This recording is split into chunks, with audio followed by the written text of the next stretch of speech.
Hello dear friends and dear students.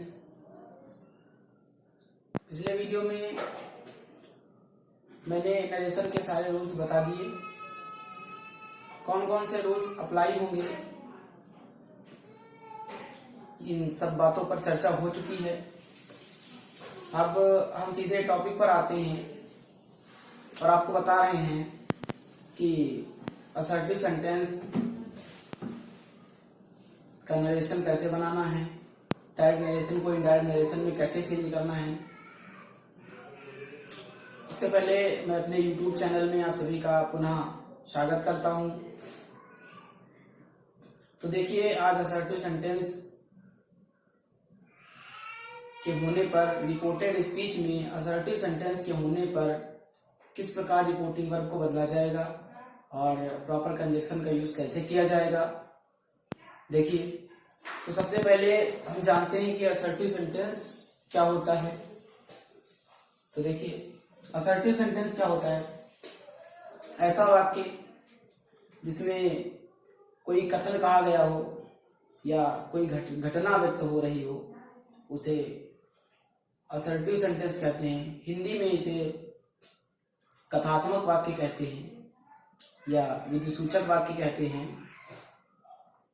तो ऐसे sentence जिसमें कोई कथन कहा गया हो या घटना व्यक्त हो, उसे कथात्मक वाक्य कहते हैं, इंग्लिश में असर्टिव सेंटेंस कहते हैं।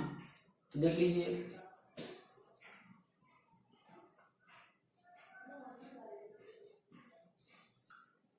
a sentence that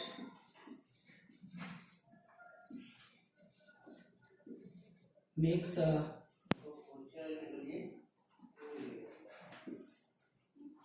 statement, a sentence that makes a statement or gives any information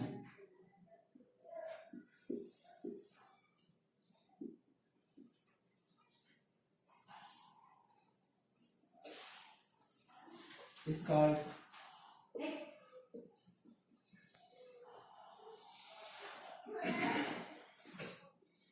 an assertive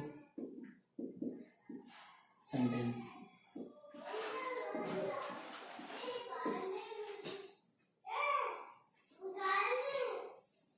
लिखा है, a sentence that makes a statement or gives any information is called an assertive sentence। एक वाक्य जो एक कथन का निर्माण करता है अथवा कोई सूचना देता है।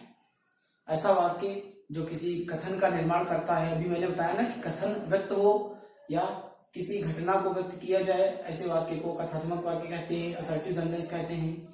परिभाषा से क्लियर हो रहा है, डेफिनेशन से क्लियर हो रहा है। A sentence that makes a statement or gives any information is called an assertive sentence। एक वाक्य जो एक कथन का निर्माण करता हो अथवा कोई सूचना देता हो, उसे असर्टिव सेंटेंस कहते हैं। अब देखिए, असर्टिव सेंटेंस कितने प्रकार का होता है। असर्टिव सेंटेंस दो प्रकार का होता है। पहला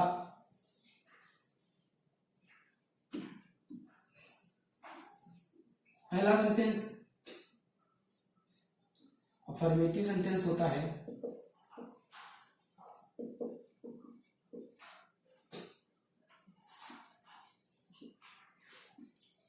जिसे पॉजिटिव सेंटेंस भी कहते हैं।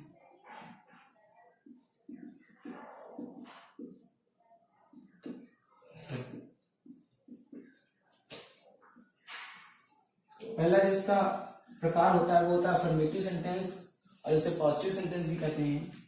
और जो दूसरा होता है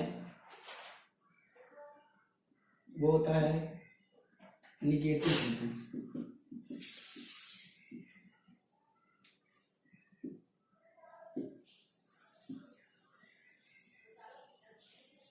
तो इस वाक्य को हिंदी में सकारात्मक वाक्य कहते हैं और इस वाक्य को हिंदी में नकारात्मक वाक्य कहते हैं। तो अब अफर्मेटिव सेंटेंस क्या होता है और निगेटिव सेंटेंस क्या होता है, तो पहले आप देख लीजिए अफर्मेटिव सेंटेंस क्या होता है। तो affirmative sentence a sentence that affirms something, that sentence is called affirmative sentence. तो ए सेंटेंस दैट accepts या affirms something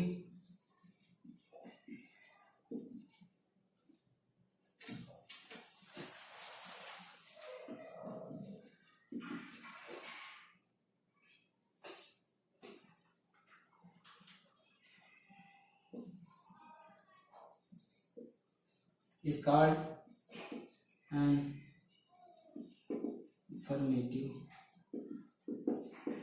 sentence. A sentence that accepts something, एक वाक्य जो कुछ एक्सेप्ट करता है, कुछ स्वीकार करता है, उसे अफर्मेटिव सेंटेंस कहते हैं। होता क्या है कि सेंटेंस में सब्जेक्ट होता है, उसके बाद वर्ब दी होती है, उसके बाद लास्ट में फुल स्टॉप का यूज किया जाता है, एट लास्ट फुल स्टॉप का यूज किया जाता है। सब्जेक्ट के रूप में नाउन हो सकता है अथवा प्रोनाउन हो सकता है। सब्जेक्ट के रूप में नाउन हो सकता है अथवा प्रोनाउन हो सकता है। यही सब्जेक्ट का कर्ता का, यही सेंटेंस का सब्जेक्ट होता है। जो नाउन होता है या प्रोनाउन होता है वही सेंटेंस का सब्जेक्ट होता है, कर्ता होता है, और उसके बाद वर्ब होती है, उसके बाद शेष वाक्य लिखा होता है और अंत में फुल स्टॉप का यूज किया जाता है। It has a subject, it starts with capital letters. It has a verb combination, इसमें एक वर्ब कॉम्बिनेशन होता है। यह एक सब्जेक्ट से स्टार्ट होता है, सब्जेक्ट कोई नाउन हो सकता है अथवा प्रोनाउन हो सकता है, वही उस सेंटेंस का सब्जेक्ट होता है। अंत में फुल स्टॉप का यूज होता है और यह किसी बात को, किसी चीज को, किसी बात को एक्सेप्ट करता है, स्वीकार करता है। इसे ही हम अफर्मेटिव सेंटेंस कहते हैं। एग्जाम्पल के माध्यम से समझ लीजिए। जैसे लिखा है ही इज ए डॉक्टर, लिखा ही इज ए डॉक्टर, वह एक चिकित्सक है। यह एक इंफॉर्मेशन देने वाला सेंटेंस है। यह इन्फॉर्म कर रहा है, इंफॉर्मेशन दे रहा है कि वह एक डॉक्टर है। दूसरा देखिए, he is going to market with his parents. He is going to market with his parents. वह अपने माता पिता के साथ बाजार को जा रहा है। बाजार को जा रहा है, इस बात को एक्सेप्ट कर रहा है। इसमें कोई निगेट्स वर्ड नहीं यूज किया गया है, अतः यह सेंटेंस अफर्मेटिव सेंटेंस है। He is going to market with his parents. वह अपने माता पिता के साथ बाजार जा रहा है। तो यह अफर्मेटिव सेंटेंस हो गया। अब देखिए निगेटिव सेंटेंस क्या होता है। A sentence that negates अथवा denies something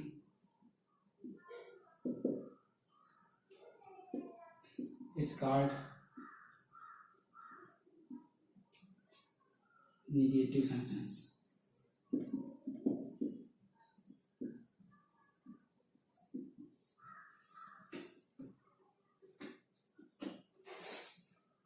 sentence that negates या denies something is called negative sentence. एक वाक्य जो किसी चीज को या किसी बात को इनकार करता है उसे निगेटिव सेंटेंस कहते हैं। इसमें ऐसे वाक्यों में आपको नॉट, नो, नेवर, सेल्डम और neither not.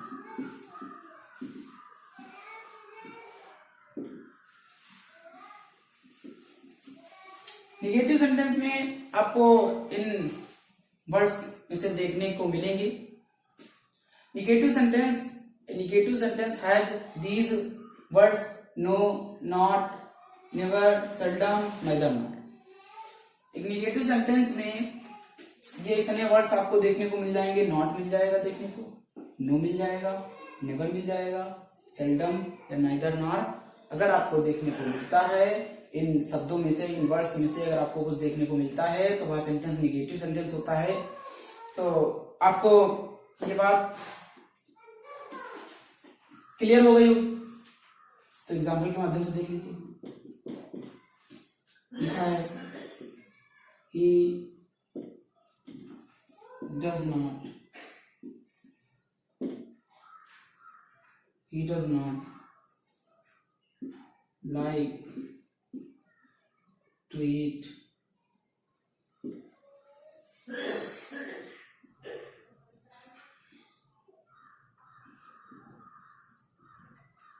mangoes। He does not like to eat mangoes। देखिए यहाँ पर नॉट का यूज हुआ है इसलिए यह निगेटिव सेंटेंस, इसलिए यह निगेटिव सेंटेंस है। इस प्रकार अभी जैसे आपको लिखा हो आई हैव नो। देखिए जो नो वर्ड है ये आपको अकेला भी दिख सकता है और नो के बाद आपको थिंग वर्ड दिख सकता है और नो के बाद आपको बॉडी वर्ड दिख सकता है। नो बॉडी, नथिंग, ठीक है, नो वेयर, ये सब चीजें आपको देखने को मिल सकती हैं। नो वर्ड के बाद इसमें कुछ भी ऐड हुआ मिल सकता है। नो वन है तो नो वन भी देखने को मिल सकता है। तो ऐसे सेंटेंस निगेटिव सेंटेंस होते हैं। जैसे लिखा आई have nothing, I have nothing, तो देखिए नो में थिंग वर्ड लगा हुआ है तो भी यह निगेटिव सेंटेंस होगा। I have nothing to eat. तो एक बार फिर से देख लीजिए। तो ऐसे वाक्य जो किसी बात को एक्सेप्ट करते हैं, स्वीकार करते हैं, उसे हम अफर्मेटिव सेंटेंस कहते हैं। इसमें सब्जेक्ट होता है, सब्जेक्ट के रूप में नाउन या प्रोनाउन हो सकता है। उसके बाद वर्ब होगी, हेल्पिंग वर्ब हो सकती है, मेन वर्ब हो सकती है, हो सकता है दोनों हो, या हो सकता है केवल हेल्पिंग वर्ब हो, या हो सकता है केवल मेन वर्ब हो, लेकिन वर्ब होगी। उसके बाद शेष वाक्य होगा, उसके बाद लास्ट में फुल स्टॉप होगा। तो ऐसे सेंटेंसेस में लास्ट में फुल स्टॉप जरूर होता है, तो इसे हम अफर्मेटिव सेंटेंस कहते हैं। उसके बाद देख लीजिए, इस सेंटेंस में, निगेटिव सेंटेंस में किसी बात को इनकार किया जाता है, एक्सेप्ट नहीं किया जाता है, निगेट्स किया जाता है, तो ऐसे सेंटेंसेस को हम निगेटिव सेंटेंस कहते हैं। तो ऐसे सेंटेंस में आपको दीज वर्ड्स देखने को मिल जाएंगे, यह शब्द देखने को मिल जाएंगे, not, no, never, seldom, neither not, ये इतने वर्ड देखने को मिल जाएंगे। अगर इतने वर्ड देखने को मिल जाते हैं तो वह सेंटेंस निगेटिव सेंटेंस होगा। अब अगर बात कही जाए कि यह सेंटेंस असर्टिव सेंटेंस है तो हाँ बिल्कुल सही है, यह सेंटेंस असर्टिव है। अगर ये कहा जाए कि यह सेंटेंस असर्टिव है तो भी बिल्कुल बात सही है, ये दोनों सेंटेंस असर्टिव है। लेकिन असर्टिव के दो भाग होते हैं, असर्टिव के दो भाग होते हैं। अब इन दोनों को असर्टिव तो कहा जा सकता है, लेकिन यह अफर्मेटिव सेंटेंस है, इसे फिर निगेटिव आप नहीं कह सकते हो। यह निगेटिव सेंटेंस है, इसे आप अफर्मेटिव सेंटेंस नहीं कह सकते हो, ठीक है।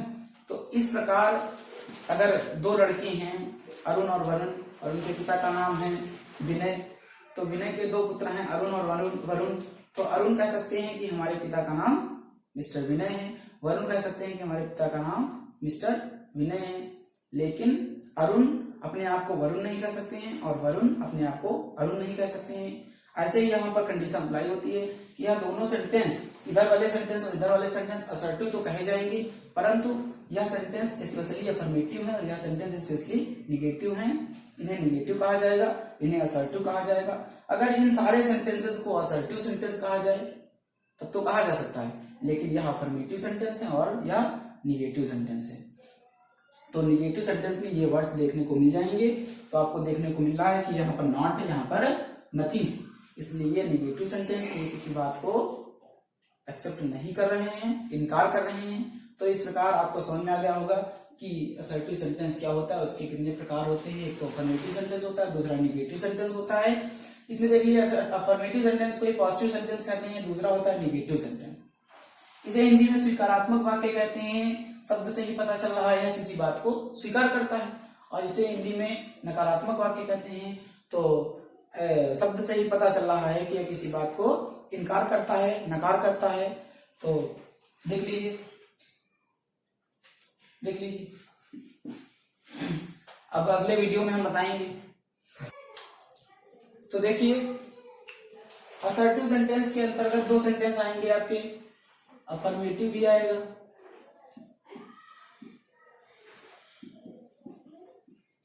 और दूसरा आएगा आपका निगेटिव।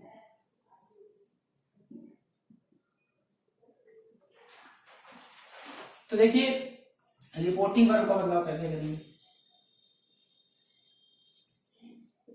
मैंने बताया था कि रिपोर्टिंग वर्ब को और कंजक्शन को साथ में लेकर चलना होगा, उसे आपको साथ में सीखना है। तो रिपोर्टिंग वर्ब,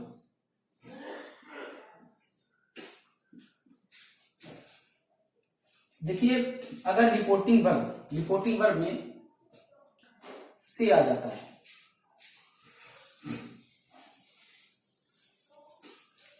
तो उसे हमें से में ही रखना है, उसे बदलना नहीं। अगर रिपोर्टिंग वर्ब में सेज आ जाता है तो उसे हमें सेज में ही रखना है, और अगर रिपोर्टिंग वर्ब में सेड आ जाता है तो उसे सेड में ही चेंज करना है। ऐसा इसलिए होता है विद्यार्थियों, ध्यान से सुनिए मेरी बात को। इन रिपोर्टिंग वर्ब के बाद प्रीपोजिशन टू नहीं है, तो इन रिपोर्टिंग वर्ब के बाद कोई भी ऑब्जेक्ट नहीं होता है। ऑब्जेक्ट नहीं होता है। उसके बाद देखिए अगर से टू होता है तो से फर्स्ट फॉर्म है, तो से को हम टेल के उसी फॉर्म में चेंज करेंगे। तो टेल जो है वो फर्स्ट फॉर्म होती है। उसके बाद देखिए सेज टू है जो, उसे हमें बदलना है टेल्स में। उसके बाद अगर सेड टू है तो देखिए सेड जो है वो से की सेकंड फॉर्म है। तो आपको बताया कि से मेन वर्ब को टेल के उसी फॉर्म में बदलना है।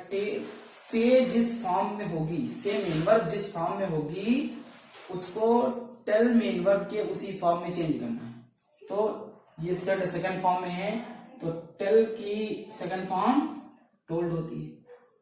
तो ये रिपोर्टिंग वर्ब जो है ये वर्ब्स बदल रही हैं। इसका कारण यह होता है कि ऑब्जेक्ट इसमें होता है।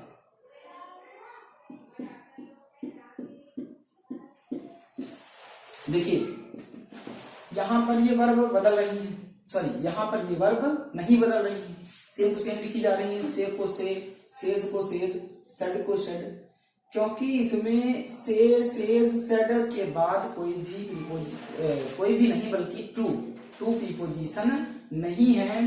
टू प्रीपोजिशन नहीं है, इसका मतलब ऑब्जेक्ट नहीं है, ऑब्जेक्ट अनुपस्थित है, एब्सेंट है। इसलिए इनको हम सेम टू सेम लिखेंगे। से को से, सेज को सेज और सेड को सेड। इधर देख लीजिए यहाँ पर से के बाद टू प्रीपोजिशन है, सेज के बाद टू प्रीपोजिशन है, सेड के बाद टू प्रीपोजिशन है। जब इनके वर्ब के बाद टू प्रीपोजिशन दिया होगा तो उसके बाद ऑब्जेक्ट होगा, ऑब्जेक्ट दिया रहेगा। ऑब्जेक्ट किसी नाउन या प्रोनाउन के रूप में हो सकता है। नाउन का ऑब्जेक्टिव केस ज्यादातर आपको देखने को मिलेगा, सॉरी प्रोनाउन का ऑब्जेक्टिव केस आपको देखने को मिलेगा और नाउन के रूप में आपको किसी का नाम देखने को मिल सकता है। तो यहाँ पर टू के बाद ऑब्जेक्ट होता है, इसीलिए हम इसे से को टेल में बदलेंगे, सेज को टेल्स में बदलेंगे, सेड को टोल्ड में बदलेंगे। तो देखिए से जिस फॉर्म में है उसी फॉर्म में बदल, से यहाँ पर फर्स्ट फॉर्म में है, टेल का यहाँ फर्स्ट फॉर्म लिखा है, सेज यहाँ फिफ्थ फॉर्म में है, टेल का फिफ्थ फॉर्म टेल्स लिखा है, यहाँ पर सेड सेकंड फॉर्म में है, इसलिए टेल का सेकंड फॉर्म टोल्ड लिखा गया है। कहने का मतलब है जब प्रीपोजिशन टू होगा वर्ब के बाद तो ऑब्जेक्ट दिया रहेगा, तो इसलिए इन्हें बदला जाएगा। तो इसमें ऑब्जेक्ट दिया होता है, इसमें ऑब्जेक्ट नहीं दिया होता, इसलिए उन्हें नहीं बदलते हैं, इन्हें बदल देते हैं। अब देखिए असर्टिव सेंटेंस में चाहे सेंटेंस अफर्मेटिव सेंटेंस हो चाहे वो निगेटिव सेंटेंस हो, कंजक्शन का प्रयोग होगा। अब कंजक्शन का प्रयोग, कौन से कंजक्शन का यूज किया जाएगा ये देखना है आपको। कंजक्शन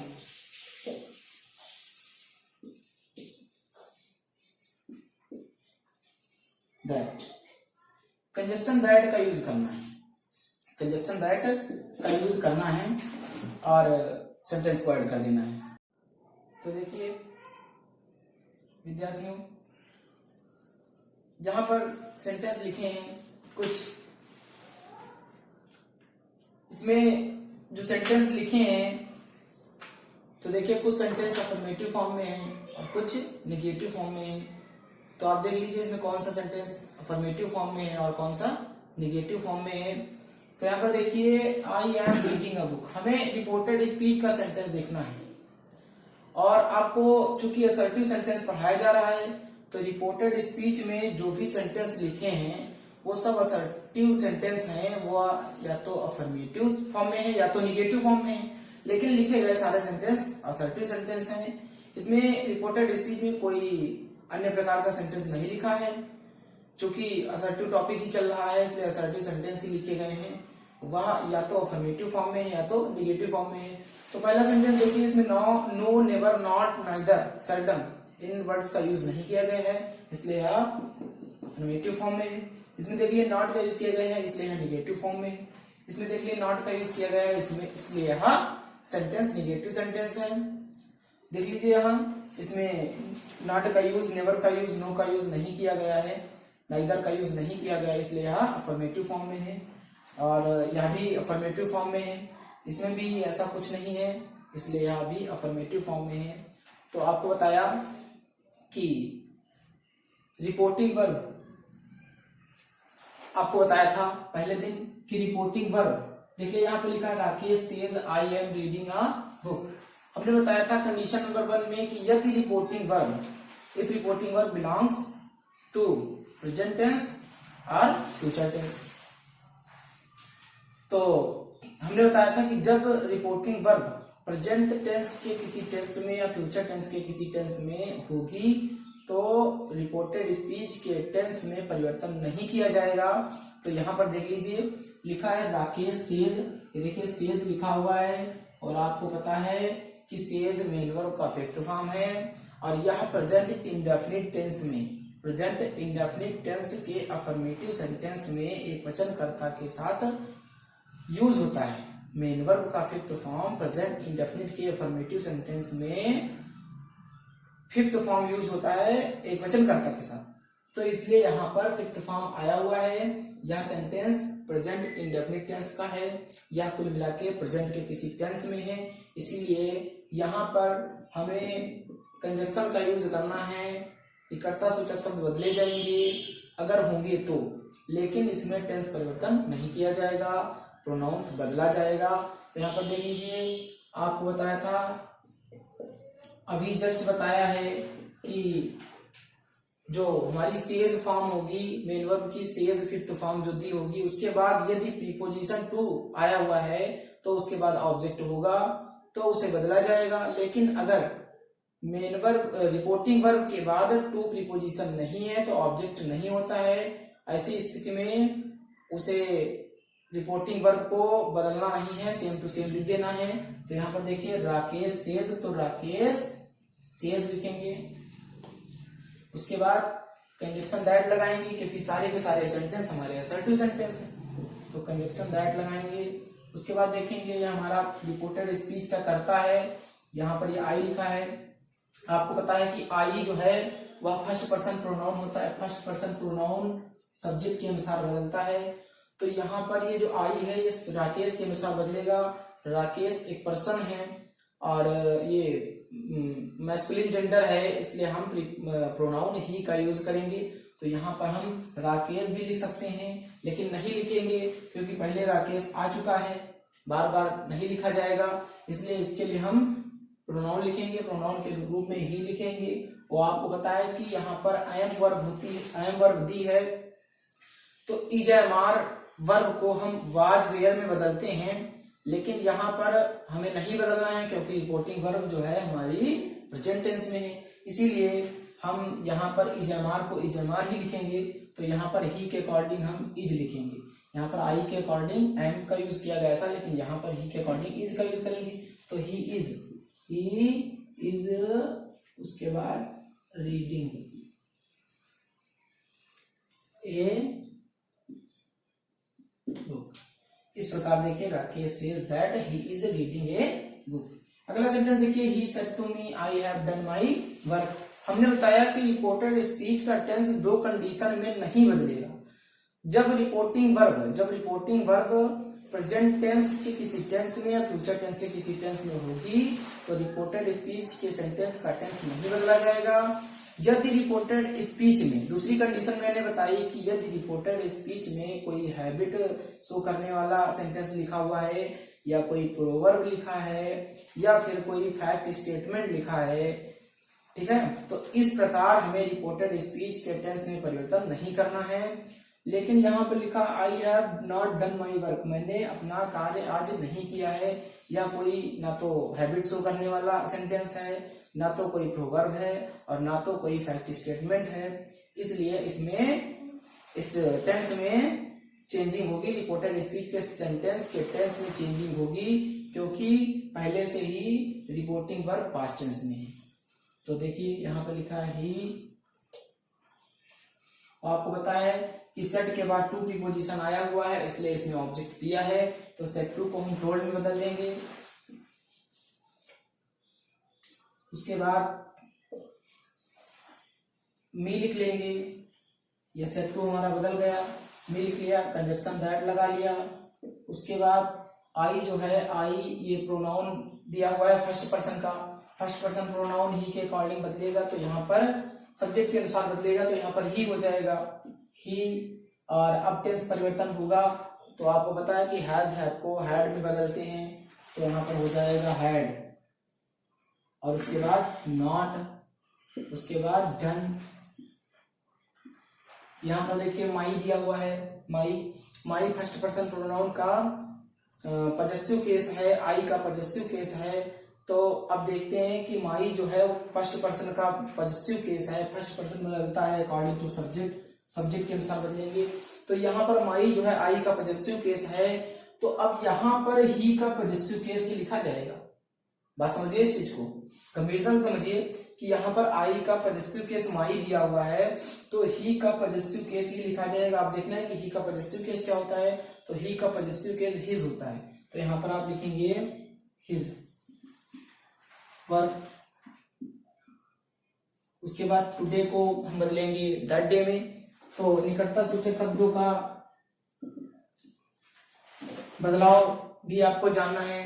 टुडे को हम दैट डे में बदलते हैं, दिस को दैट में, दीज को दोज में, नाउ को देन में, जस्ट को देन में, टुनाइट को दैट नाइट में, और टुमारो को द नेक्स्ट डे में, यस्टरडे को द प्रीवियस डे में। इस प्रकार और भी बहुत सारे वर्ड्स होते हैं जिनका बदलाव होता है, और यह वर्ड्स टाइम एंड प्लेस की नियरनेस बताने वाले वर्ड्स होते हैं, निकटता बताने वाले वर्ड्स होते हैं। यह शब्द समय और स्थान की निकटता बताने वाले शब्द होते हैं जिन्हें बदला जाता है, जिनका कोई नियम नहीं होता है, इन्हें सेम टू सेम रट लिया जाता है, याद कर लिया जाता है। तो आगे देखिए, यह सेंटेंस चेंज होगा, he told me that he had not done his work today, today का दैट डे। तो यहाँ पर देखिए गोविंद सेड लिखा है, you are not writing an एसे।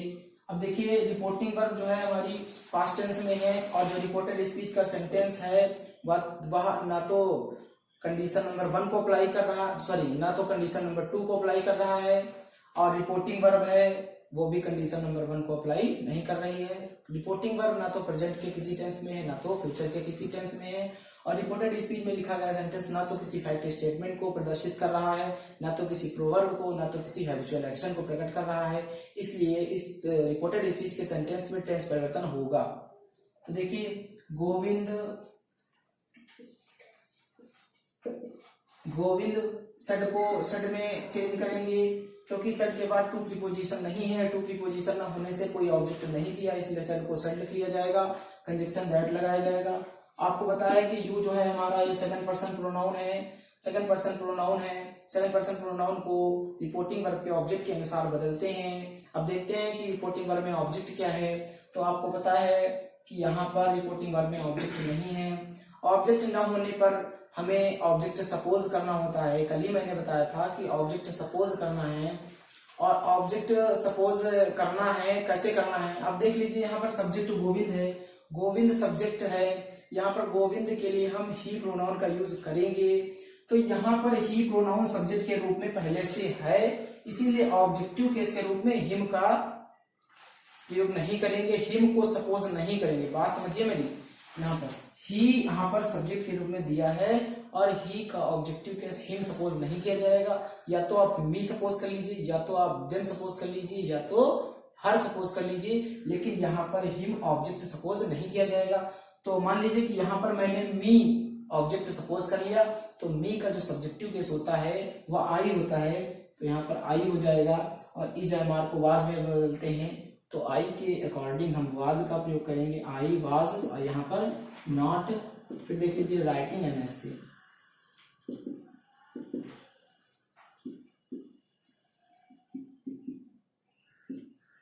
तो इस प्रकार कामा इनवर्टेड कामा रिमूव हो गया, और डायरेक्ट स्टेटमेंट जो है वह इनडायरेक्ट स्टेटमेंट में डायरेक्ट नरेशन इनडायरेक्ट नरेशन में चेंज हो गया है। अब देख लीजिए Ram said to me we are going to play football now. तो यहाँ पर देखिए राम सेड टू का क्या हो जाएगा, टोल्ड मी, कंजक्शन दैट लगाएंगे। वी जो है वी वो फर्स्ट पर्सन का प्रोनाउन है, और फर्स्ट पर्सन प्रोनाउन सब्जेक्ट के अनुसार बदलता है, लेकिन वी में कुछ एक्सेप्शन है, कुछ अपवाद हैं, आप उन्हें समझिए, ध्यान दीजिए।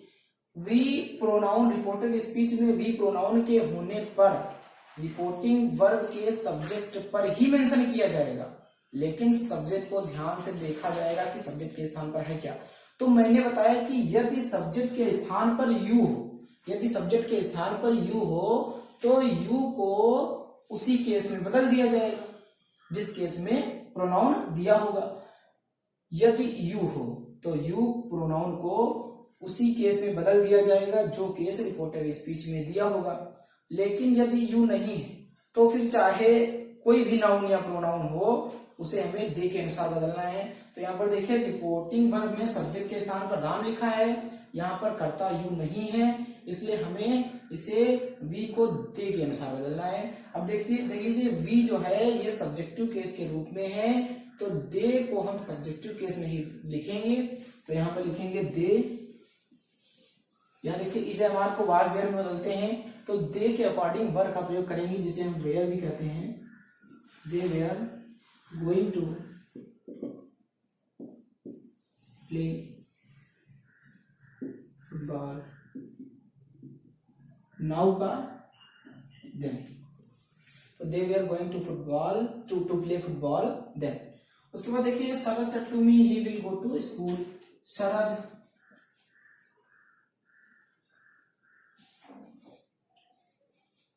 टोल्ड मी दैट, कंजक्शन लगाएंगे। सेड टू को हमने टोल्ड में बदल दिया। यहाँ पर देखिए ही प्रोनाउन है, आपको पता है कि ही सी इट दे ये थर्ड पर्सन प्रोनाउंस होते हैं, और थर्ड पर्सन प्रोनाउंस में किसी प्रकार का चेंज नहीं होता है, इसलिए यहाँ पर ही का ही लिख लिया जाएगा। वो आपको पता है कि विल को उड में बदलते हैं, तो ही उड गो टू स्कूल।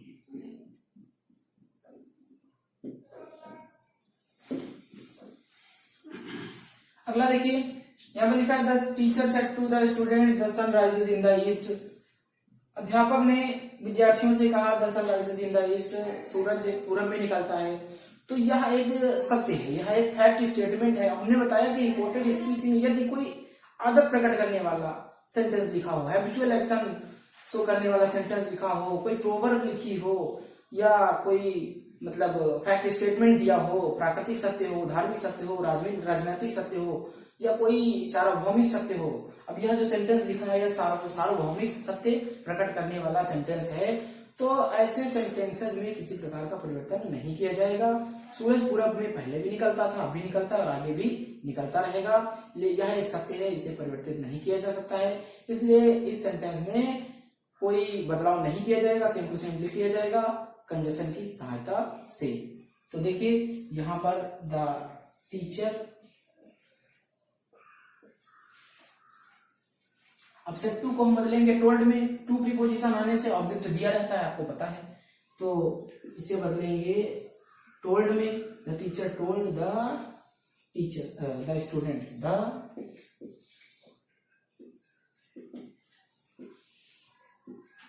उसके बाद कंजक्शन दैट लगाएंगे, the sun rises in the east. तो इस प्रकार the teacher told the student that the sun rises in the east. इस प्रकार सेंटेंस को इनडायरेक्ट नरेशन में चेंज कर लिया जाएगा।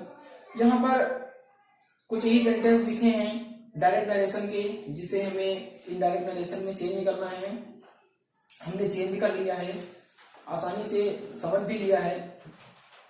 अब देख लीजिए यह सेंटेंस आप कायदे से समझ लीजिए, और एक अपील है आपसे कि आप बुक उठाएं, ग्रामर की बुक उठाएं और उसमें नरेशन चैप्टर खोल के जो भी असर्टिव सेंटेंस की एक्सरसाइज दी है, अफर्मेटिव सेंटेंस की, निगेटिव सेंटेंस की, उसे आप अभ्यास करें। और उसमें आपको कुछ दिक्कत हो तो आप कमेंट बॉक्स में सेंटेंस भी सेंड कर सकते हैं और वहाँ समस्या पूछ सकते हैं। उसके लिए आप पूरी तरह से स्वतंत्र हैं। और मुझे उम्मीद है, आशा है कि आपको बहुत अच्छी तरीके से असर्टिव सेंटेंस का इनडायरेक्ट नरेशन बनाना आ गया होगा। तो अब हमारा वीडियो यहीं पर समाप्त होता है। अब अगले वीडियो में हम बताएंगे कि इंट्रोगेटिव सेंटेंस क्या होता है या कितने प्रकार का होता है, और रिपोर्टेड स्पीच में इंट्रोगेटिव सेंटेंस के आने पर उसे किस प्रकार इनडायरेक्ट नरेशन में चेंज करना है, इस पे चर्चा करेंगे। तो आज वीडियो हमारा यहीं पर समाप्त होता है। धन्यवाद।